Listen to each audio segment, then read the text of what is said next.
আপনাদের শিলমোহরকে সামনে রেখে একটা গল্প মনে পড়ে গেল।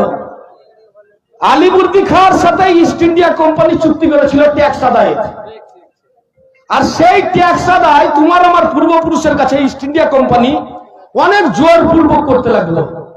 তোমার আমার সাধারণ যারা পূর্বপুরুষ তারা দেখলো আগে নবাব সংযত ছিল, কর আদায় করত সহজভাবে।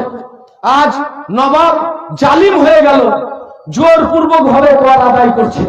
বদনাম কি হলো? সরকার। আদায় কে করলো? জুলুম করে east India company. East India company মুনাফা করে সেই আজকের ডেটে 200 বছর 250 বছর ধরে তারা লন্ডনে। ক্ষয়ক্ষতি হলো কার? আমাদের সমাজের মানুষের। তাই মাঝখানে ইস্ট ইন্ডিয়া কোম্পানিকে কর আদায়ের ব্যবস্থা ভুলে যায়। ওই কোন আগরওয়াল কোন মন্ডল